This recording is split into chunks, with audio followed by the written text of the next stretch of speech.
जहाँ 90 विधायक बैठ सकते हैं, जहाँ सारे अधिकारी जा सकते हैं,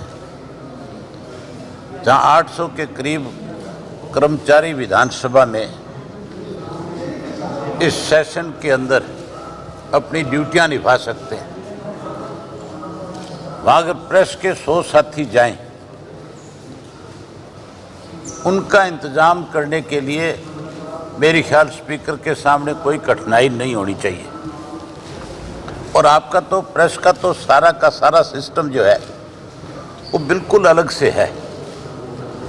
जरूरी नहीं कि आप सब लोग अंदर बैठ सके, लेकिन बाहर जो गैलरी बनी हुई है उसमें भी सोशल डिस्टेंस के साथ आप लोगों को बैठाया जा सकता था। लेकिन इस सरकार ने जहां हर वर्ग के लोगों को परेशान किया है, वहीं प्रेस के साथियों को भी कैसे परेशान किया जाए, इसके लिए इस किस्म के फैसले इन्होंने लिए। आज मुझे जहां आपके साथ वहां प्रेस गैलरी में बैठ करके बात करनी चाहिए थी, वहां आप लोगों को भी दिक्कत है, कठिनाई है, और सरकार का जो फैसला है वो निंदनीय है। ये मेरी ख्याल स्पीकर का फैसला नहीं, ये सरकार का फैसला है। आपको पहले भी मुख्यमंत्री ने किस तरह एक दफ़ा एक डिनर पे इनवाइट करके प्रेस के साथियों के साथ भेदभाव किया था, बहुत सारे साथियों को गेट से वापस मुड़ना पड़ा था। इन्होंने जो आपके लिए निर्णय लिया उसकी जितनी भी निंदा की जाए वो कम है। जहां इसके लिए निंदा की जाती है, वहीं उसके साथ साथ पेपर लीक जो मामला है, जिस ढंग से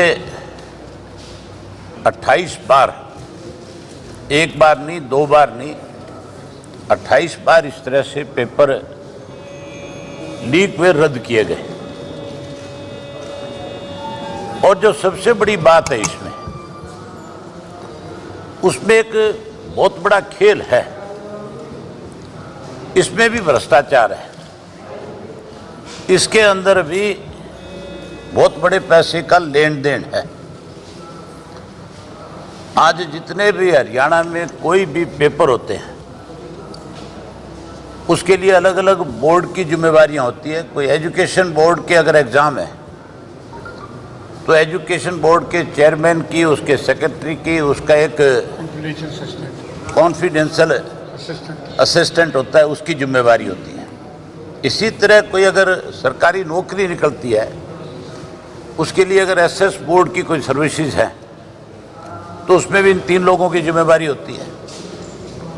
इसी तरह कोई आयोग के एग्ज़ाम है, पब्लिक सर्विस कमीशन का है, हरियाणा पब्लिक सर्विस कमीशन का, तो उसमें भी इसी तरह 3 लोगों की जिम्मेवारी होती है।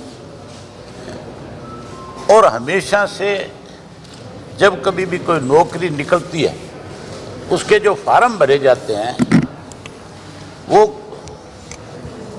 उसी आयोग की तरफ से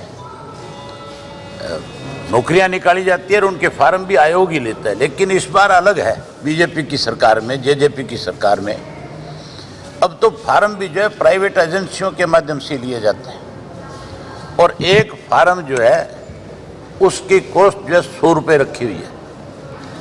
28 बार पेपर लीक और रद्द हुए हैं,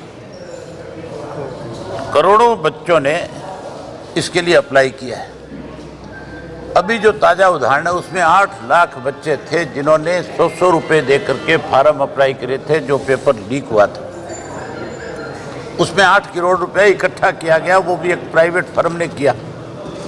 जो फर्म जो है सरकार की है, सरकार ने जिस फर्म को काम दिया उसका नाम है HKCL, गुजरात की कंपनी है। पंचकुला के बेस पंचकुला बना करके उसको चलाया जाता है। एक पंजाब में भी इसी तरह की कंपनी बना रखी है, मोहाली के अंदर। इन दोनों कंपनियों को सारा काम दिया गया, जबकि ये सारा का सारा पैसा जो है हरियाणा सर्विस जो बोर्ड जो है, सिलेक्शन का बोर्ड जो, उसके पास आना चाहिए था, बजाय उनके खाते में जाने के इन लोगों ने उस पैसे को इकट्ठा किया जो 8 करोड़ से ज़्यादा रुपए बने। और फिर जो पेपर लीक हुआ उसके अंदर ऐसे लोगों के खिलाफ FIR लॉन्च करी गई है जिनका दूर दराज का वास्ता नहीं होगा। भाई पेपर जिन लोगों ने बनवाए सिर्फ उनको जानकारी है ना कि पेपर कहाँ से छप कर के आ रहा है, या तो बोर्ड के चेयरमैन को पता है या बोर्ड के सेक्रेटरी को पता है, और या फिर पेपर की जो जानकारी है जो कॉन्फिडेंशियल असिस्टेंट एक जो है उसकी जिम्मेवारी है। इन 3 लोगों को पता है कि आपने किस स्टेट में किस एजेंसी को पेपर बनाने के लिए दिया है, और जो पेपर बना है उसके जो क्वेश्चंस हैं, अगर आप उन क्वेश्चंस को पढ़ लेंगे तो और ज़्यादा हैरानी होगी।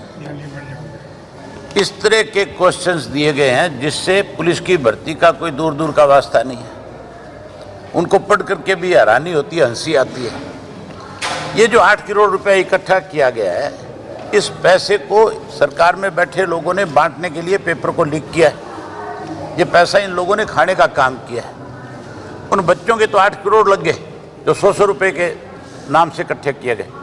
इस तरह के 8 करोड़ तो एक मामले में है।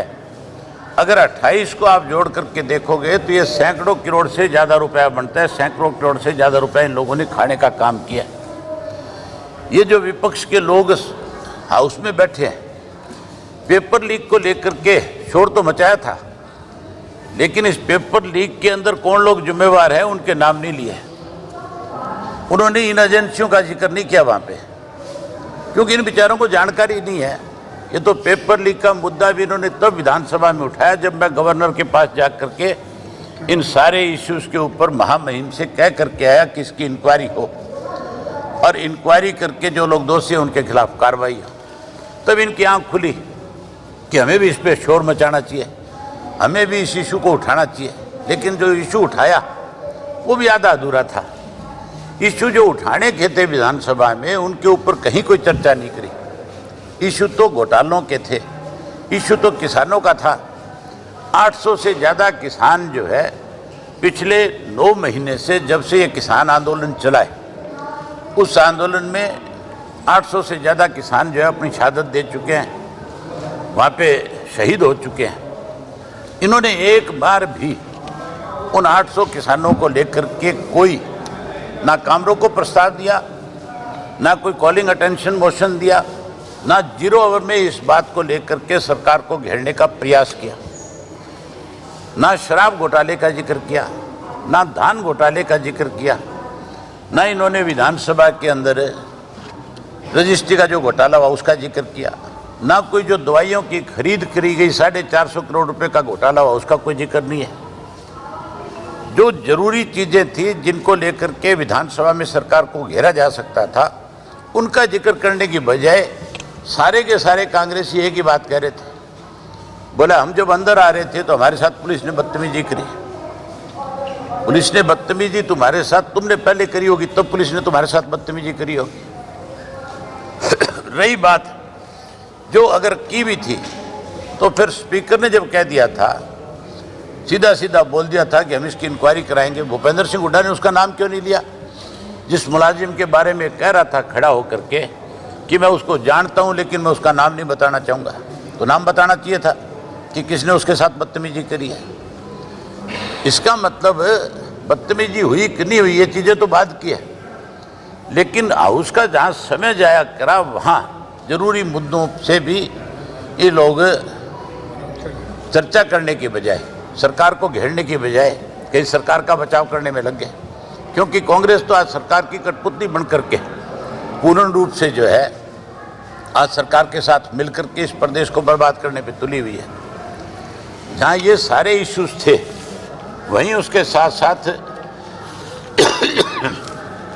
कानून व्यवस्था का मुद्दा था। जिस ढंग से आज लगातार बेटी बचाओ बेटी पढ़ाओ की बात की जाती है, लेकिन बेटियों के ऊपर लगातार अत्याचार बढ़ते जा रहे हैं। जिस तरह से रेप की घटनाएं हो रही हैं, आज भी कोई दिन ऐसा नहीं जाता जिस दिन रेप की घटनाएं ना होती हो, जिस दिन अपहरण की घटनाएं ना होती हों, जिस दिन किसी के मर्डर ना होते हों। उनको लेकर के कोई चर्चा नहीं की जा रही। वहीं उसी तरीके से नशे का जो मामला है हरियाणा प्रदेश के अंदर, वो लगातार बढ़ता जा रहा है। जहाँ चिट्टे का कारोबार बढ़ा है, जहाँ स्मैक का कारोबार बढ़ा है, वहीं अफीम, पोस्त, गांजा, इन चीज़ों की बिक्री भी बढ़ती जा रही है। सरकार ने समय में ये बात मानी है, आंकड़े मेरे पास हैं। 2019 के अंदर अफीम जो है 143 किलो पकड़ी गई थी। अब की बार वही अफीम जो है 225 किलो पकड़ी गई है। अफीम के केस बढ़े हैं इन इश्यूज़ के ऊपर, जिससे हमारी नई नस्ल बर्बाद होती है, उस पर कोई चर्चा नहीं कर रहे। वहाँ रोना सिर्फ अपना ही अपना रोया जा रहा है।